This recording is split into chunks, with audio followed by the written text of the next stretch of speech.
And it was interesting. I had only been learning French for 3 years at a time, and I wasn't terribly good at it, which was the reason why I was there, because I was determined that I was going to learn French fluently, and I knew that that wasn't going to happen if I just took the lessons. So that's why I chose to, at the age of 15, leave my family and spend 3 months abroad with another family.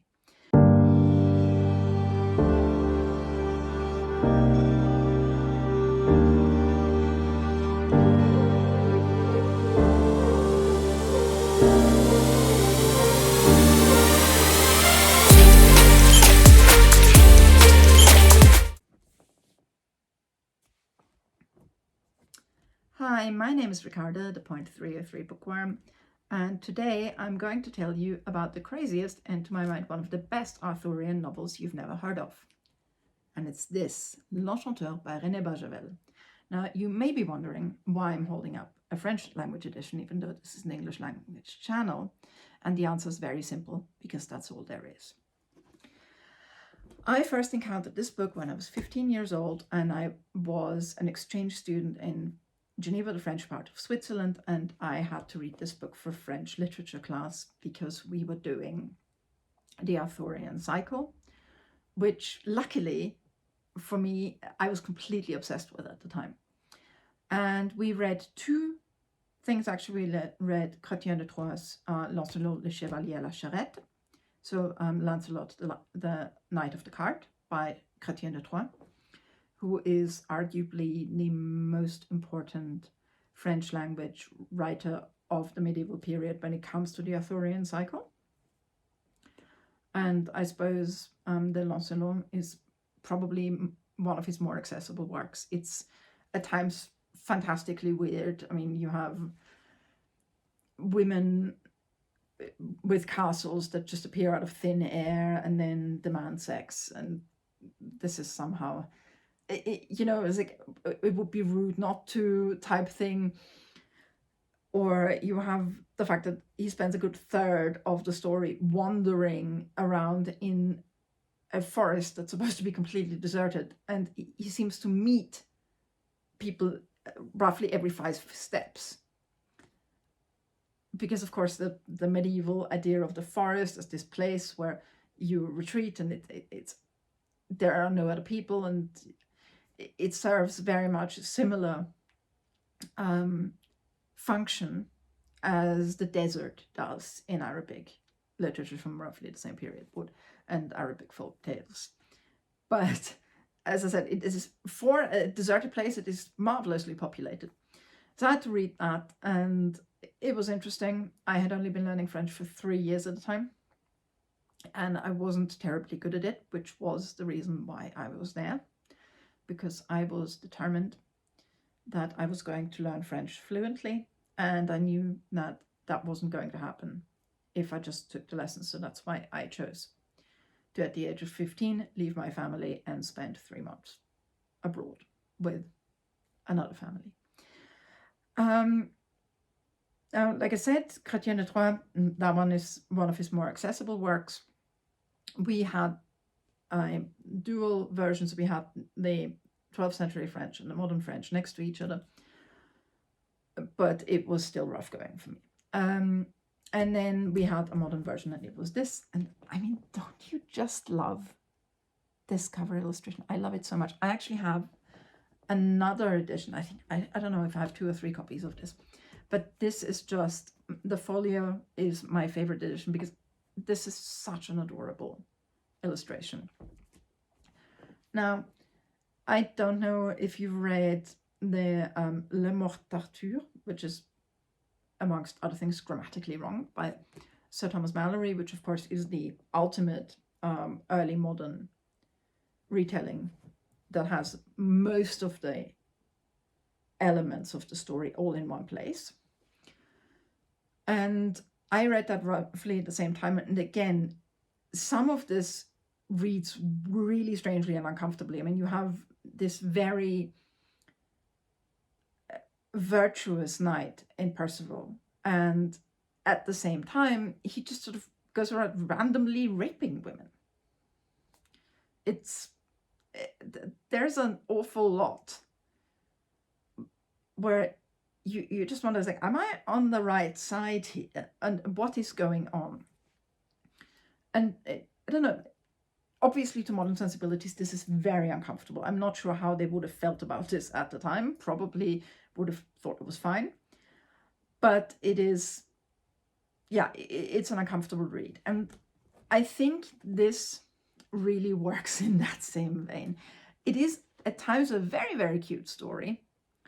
And one of my favorite things that it has is when it decides, when Lancelot and Guinevere finally get together, that we don't get that scene. We get an empty page, and it's like this, more or less, look, this is none of our business. And you get really most of the Arthurian legend in this. But of course, the focus is on Merlin. Merlin, who is born to be the Antichrist. He is the child of a virgin and the devil. And he is born to be evil and just somehow doesn't get there. And it's interesting because one of the ways in which sort of God makes sure that this doesn't happen is that he only matures to a certain point, particularly mentally. But at the same time, he has this role of very much the wizard, the mighty advisor who has control of everything. And at the same time, you're looking at essentially a person who is physically and mentally a young teenager. And I will forever remember reading this book because I didn't actually know I had to read it for school. I just found it in the room I was staying in and started reading it because I was intrigued by the cover. And one of the first scenes is this teenage boy watching a preteen girl bathing. And it is unbelievably uncomfortable. You're just going, whoa, this is very, very wrong. And I don't think that they actually interact in the scene. And watching her bathe is not the reason why he's there. It just happens. And it's just their incredibly messed up meet cute, I suppose. It gets better in the sense that she actually matures and grows, whereas he does not. And I think then she also stops growing at some point. I'm not entirely sure. It's all a little bit out there. But in a lot of ways, you have the Arthurian legend, you have all the stuff happening. There's so much stuff happening. But you have always this story of longing and wanting to be allowed to actually have happiness, to not hold the world together, but to just be, that these two have. And of course, this is eventually consummated after the whole Arthurian thing goes to hell, as it were. And King Arthur dies, or maybe he'll come back. Yeah, I mean, you know the Arthurian legend, you know how this goes. And of course, is the character in this is called Viviane. She's also sometimes known as Ninian or Nimue, but in this she's Viviane. And in traditional retellings, she's the woman who brings down Merlin and traps him in a tree. And that's pretty much exactly what happens, except it is a completely consensual thing. Because what Merlin has is the knowledge of essentially the word that God speaks to bring the universe into creation.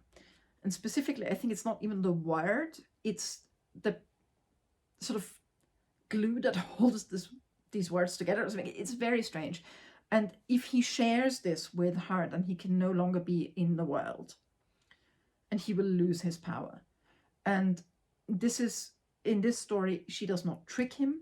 This is a consummation, a completion at the end of a story of two people who have waited for each other for a very long time.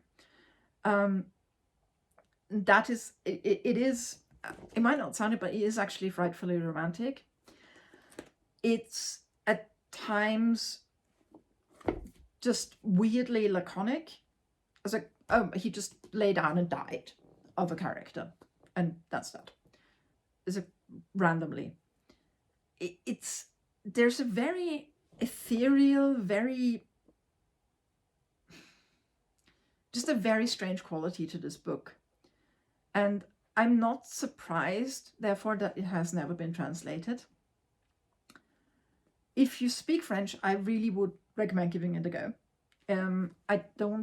I wouldn't say that it's particularly hard to read. I mean, like I said, I had been studying French. I was in my 3rd year of learning French when I read this.